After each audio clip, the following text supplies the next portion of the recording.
એવો જ વરસાદ અત્યારે દક્ષિણ ગુજરાત, મધ્ય ગુજરાતમાં વરસી રહ્યો છે। ગુજરાતમાં મેઘરાજાની ઘાતક બેટિંગ હવે શરૂ થઈ ચૂકી છે। ઉમરપાડાની વાત કરીએ, 8 ઇંચ વરસાદ અહીંયા વરસી ગયો છે। નડિયાદ અને વસોમાં વાત કરીએ તો 5 ઇંચ વરસાદ વરસ્યો। બોરસદમાં 4.5 ઇંચ વરસાદ, આણંદ અને મહુદામાં 4 ઇંચ વરસાદ વરસી ગયો। નેત્રંગમાં 4 ઇંચ વરસાદથી પાણી વહેવા લાગ્યા। કઠલાલ, સોજિત્રા, ખંભાતમાં પણ 3.5 ઇંચ વરસાદ વરસ્યો। સોનગઢમાં 3.5 ઇંચ વરસાદ, ઉકાઈમાં પણ 3 ઇંચ વરસાદથી પાણી। તિલકવાડામાં 4, ડેડિયાપાડા 2.5 ઇંચ વરસાદ, માંગરોળમાં 2.5 ઇંચ વરસાદ અને બાલાસિનોરમાં પણ 2.5 ઇંચ વરસાદ વરસ્યો। વડોદરા ગ્રામ્યમાં 2 ઇંચથી વધુ વરસાદ છે। વાગરામાં 1 ઇંચ, જ્યારે કે હજુ પણ અહીંયા વરસાદની માહોલ યથાવત છે। તો તમે આંકડા જોયા કે ક્યાં કેવો વરસાદ વરસ્યો છે, ને હજુ તો કહેવાય રહ્યું છે કે આ ફક્ત ટીઝર આવ્યું છે, ટ્રેલર પણ નહીં, ટીઝર આવ્યું છે એટલે હજુ તો શરૂઆત થઈ છે। આગામી 48 કલાક ભયંકર વીતવાના છે। જે રીતની આગાહી કરવામાં આવી છે ને જે રીતની તૈયારી તંત્ર તરફથી કરવામાં આવી, જે રીતના મેસેજ મળી રહ્યા છે, તમે જો એક બાદ એક પરીક્ષાઓ મોકૂફ થઈ રહી છે, શાળા કોલેજોમાં રજાઓ જાહેર થઈ ગઈ, મોટા સિટીમાં વર્ક ફ્રોમ હોમ કહી દેવામાં આવ્યું છે। તમામ જગ્યાએ મોટા ભાગે વર્ક ફ્રોમ હોમ થઈ રહ્યું છે। એવિક્યુએશન પ્લાન તૈયાર કરવામાં આવ્યો છે। ગુજરાત પોલીસ તૈયાર છે।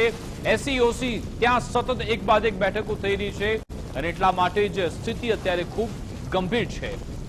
અને હવે સમજીશું કે આખરે ગુજરાતભરમાં કેવી સિસ્ટમ એક્ટિવ થઈ છે, ક્યાં કેવો વરસાદ વરસી રહ્યો છે, કેવો વરસવાનો છે, તમામ અપડેટ્સ આપશે ન્યૂઝરૂમથી। અમારી સાથે વિક્રમ જોડાઈ ગયા છે। જી વિક્રમ। આગાહી કરવામાં આવી હતી હવામાન વિભાગ દ્વારા, આગાહીકારો દ્વારા જે આગાહી કરવામાં આવી હતી 31 જુલાઈની, 1 ઓગસ્ટની, તે જ પ્રમાણે અહીંયા વરસાદની શરૂઆત પણ થઈ ચૂકી છે।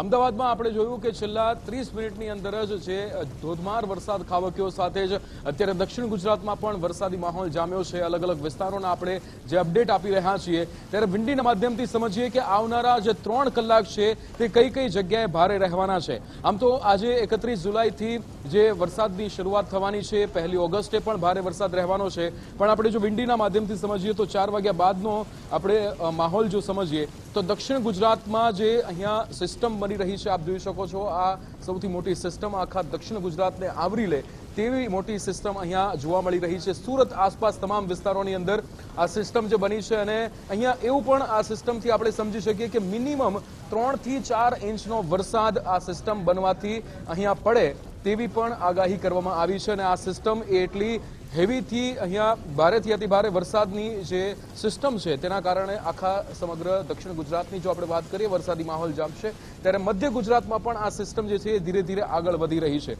એટલે કે આજે 31 જુલાઈની વાત કરીએ અને ત્યારબાદ જ્યારે 5 થી 7 વાગ્યા વચ્ચેની આ સમયની વાત કરીએ તો દક્ષિણ ગુજરાતમાં વરસાદ જોવા મળી રહ્યો છે, સાથે જ અમદાવાદ, વડોદરા, સાથે જ મહેસાણા અને સૌરાષ્ટ્રની જો વાત કરીએ તો દરિયાઈ પટ્ટામાં મહુવા અને ભાવનગરને પણ આ સિસ્ટમ જે છે તે અસર કરે તેવું અહીંયા આપણે જોઈ શકીએ છીએ। એટલે આગાહી જે 2 થી 3 કલાકની જે કરવામાં આવી રહી છે, એટલે કે 7 વાગ્યા પછી આ સિસ્ટમ જે આગળ વધી રહી છે, બંગાળની ખાડીથી જે આ સિસ્ટમ આગળ વધી એક સાથે 5 સિસ્ટમ ગુજરાત પર ફરી વળે તેવા પણ અહીંયા એંધાણ કહેવામાં આવ્યા હતા।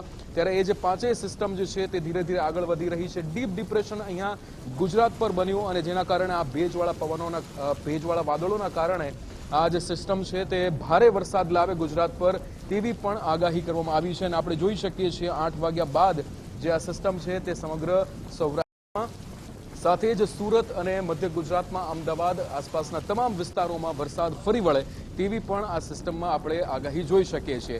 હાલમાં જે આઈએમડી દ્વારા પણ વાત કરવામાં આવી હતી કે 4 વાગ્યા સુધીની જે આગાહી કરવામાં આવી હતી, જેમાં 14 જિલ્લાઓની અંદર રેડ એલર્ટ આપવામાં આવ્યું હતું, પણ હવે 8 વાગ્યા સુધી જે ભારેથી અતિ ભારે વરસાદની આગાહી કરવામાં આવી છે। અને આપણે જોઈ શકીએ છીએ કે આ આગાહી પ્રમાણે જે ભેજવાળા વાદળો આગળ વધી રહ્યા છે, સિસ્ટમ આગળ વધી રહી છે, તેના કારણે મધ્ય ગુજરાતમાં, સૌરાષ્ટ્રમાં અને દક્ષિણ ગુજરાતમાં મેઘરાજા અહીંયા ભારે વરસાદ લાવે તેવી આગાહી કરાઈ છે। વિકાસ, બિલકુલ આભાર।